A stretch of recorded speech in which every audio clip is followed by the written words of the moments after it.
Hi, in this video I want to introduce you to the development module and how to do some post-production, some development on your file. All photos, especially photos that were taken raw, will need a little bit of development. It might not be very much, it might be just a little bit of an adjustment, or it might be more major. We don't like to use development to fix photos, but we want to use it to enhance them. Now to get to development, I'm just going to select the photo that I want to develop, and I go to the develop panel and it pulls it up in the center, and I'm ready to get started.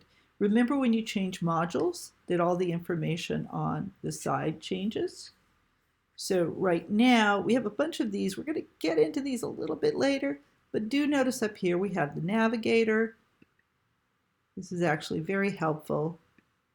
We can move around the file, and it's actually picking up on this, so it's actually navigating around to a specific scale. And this shows you what part of the photo you're looking at. I generally like to look at it from anywhere from 1 to 2 to 2 to 1 in order to just analyze it. And then if you want to just put it back, you just click Fit. Now, that is an important start to when you're getting ready to work with a file, because the first thing you want to make sure of is that it is a file worth working with. Before I go back to that, I want to just hit the I button and pull up the information. So right now, this comes up on our file. It tells us when we made it, the name of the file. It also down here tells us how big the file is. This is 6,000 by 4,000 pixels, which is a pretty standard size crop frame sensor off of a decent camera. It's about a 24 megapixel camera. That's a pretty good sized file. I'm going to come back to that and show you what happens as we work with the file a little bit. Now, the first thing that I'm going to check is whether or not this is in focus, whether or not it has camera shake, and whether or not the resolution looks good. So again, I'm going to be at the 2 to 1, and I always go right in with a bird photo. I want to go right into the bird's eye and his feathers, because I want to make sure that those are in focus. And you notice if you get really close, there's definitely a little bit of a loss of, a little softness, a little loss of resolution. Part of this has to do with the type of file we're working with, but the eye looks nice and sharply focused. We can see the little lures and we can see the feathers. So this looks like a good file to work with. Okay, once I get done with that, then I'm going to come over to the right side and I'm going to start working my way through the development panel. I start with the histogram. I'm not going to change anything in the histogram, but I always double check it. This is the original version, and you're going to be checking to make sure that you don't have any blacks that are clipped off or any whites that are clipped off in important areas. This histogram looks pretty good for what I'm doing. Got a little bit low in exposure. The blacks are all down here. I would have liked to have seen it a little bit further over, but it's totally workable. It's not clipped off. So that looks good. Once we get past that, we can actually take a look at this little panel. Now, most of the tools here are what we call local development tools, and we want to do a global development. So the difference is a global development tool develops the whole photo. A local one develops little parts of it. We always start with global and then work our way down to local. This is the crop tool, and it is a global tool because it's going to crop the whole photo. These, and you notice as you hover over it, you get a little message, spot remover, red eye, radial, graduated filter, radial filter, and spot and adjustment brush. These are all local, but we will start with the crop. I usually do crop my photos, but I try not to crop them too much. With birds, occasionally, it gets a little more extreme, but you want to crop as little as you need to, as you can get away with, and still get the strength of your photo. Now, I can just bring this in. If it's locked, it's going to come in. Notice if I grab it, this little lock is on. It's going to do it proportionately. If I want to move the sides independently, I just unlock it, and then I can move these in. That's probably what I do just to center more on the woodpecker itself. The other thing I can do, which is very handy, is I can click here and I can choose an aspect ratio. In this case, I might choose 1:1, which is a square, and move it around.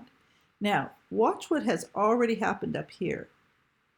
It went from 4,000 to 6,000 to 4,000 to 4,000. So it'll tell you right away on that information panel how much resolution you're losing.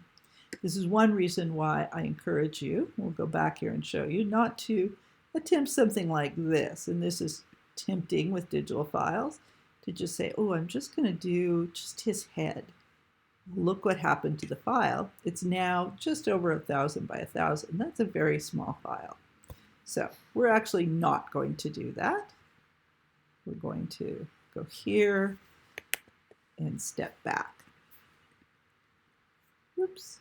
And we'll go back to fit. Oop. Yeah, I don't know what happened there. There we go. Okay, so we are back. I just did a Command Z to go back to that crop that we did. Now let's move down from there. We'll go to the basic panel menu. And this is the main thing that we're going to do today. I'm not going to get too much into these lower panels. I just want to show you the basic development panel. And again, I like to work from the top to the bottom. Okay, so the profile for now, don't worry about it. Just leave it wherever it is.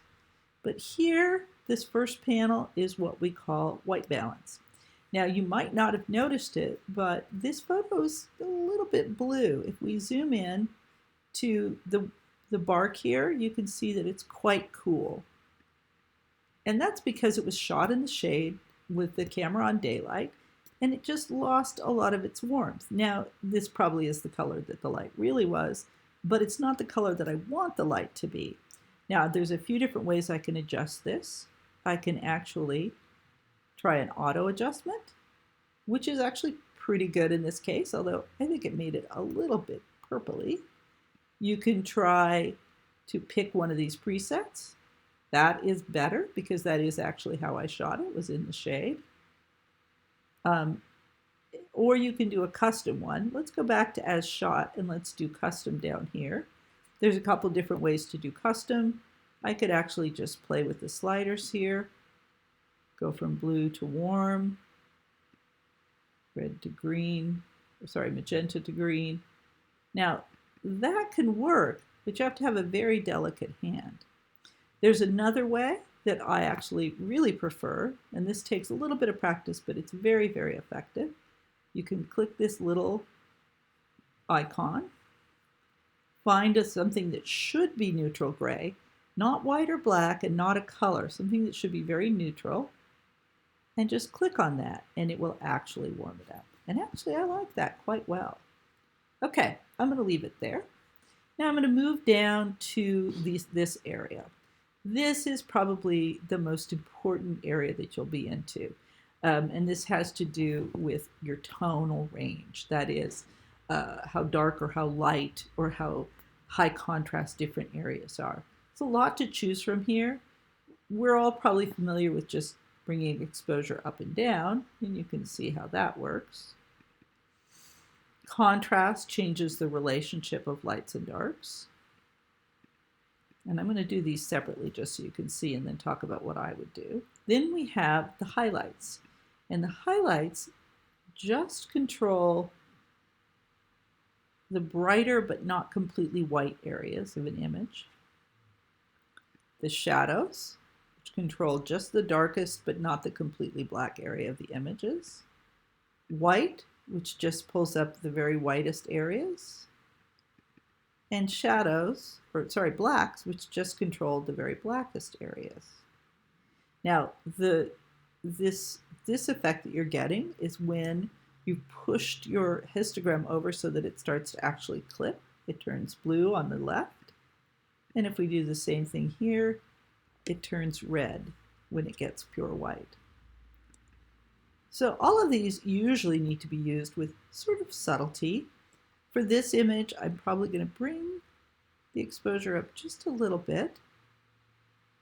And then I'm going to go in, probably leave the highlights where they were. And the reason I say that is because it looks like the highlights are nice and bright. The highlights would be these areas, but they have texture and detail.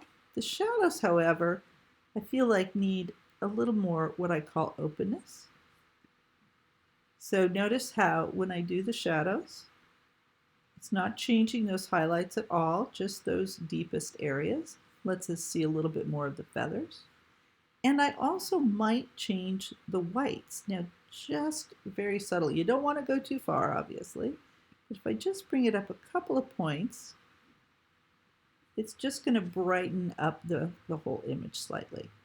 Now, a couple other very important things down in presence. Presence is a very cool area, and I'm going to describe these each in a little bit of detail. So texture is a very new one. Texture actually kind of crisps up the edges of things. So let's zoom into the feathers. And you can see that it just sort of takes the edges and sharpens them up a bit. You can definitely go too far with any of these. I'm just going to bring it up a little bit. And then clarity. Clarity, I'm going to actually go over here to show you clarity. Clarity actually increases the contrast in the middle tone areas. So you can see it separates those out. And again, you can go way too far with clarity. I'm just going to do a little bit. Very nice. The dehaze we won't use for this one, but I'll show it for you in another one. The dehaze actually takes off the overall haze. It's going to be very handy for a file that I show you in a future video. The vibrance and saturation. Let me just zoom into the head to show you this. I'm going to take these off so you don't need to see those. So vibrance will actually increase the saturation of tones that are already present. So watch this. It's going to make that red very bright and the yellow, the brightest part of the yellow very, very, very bright. But it's not really touching everything. Saturation will bring those up much more equally. So it's a little more heavy-handed. Generally, I just bump my saturation, my vibrance up just the tiniest bit. And there you go. I'm going to take the clarity down a tiny bit. That got a little heavy-handed. I like the clarity, and I love the texture. I'm going to leave it there.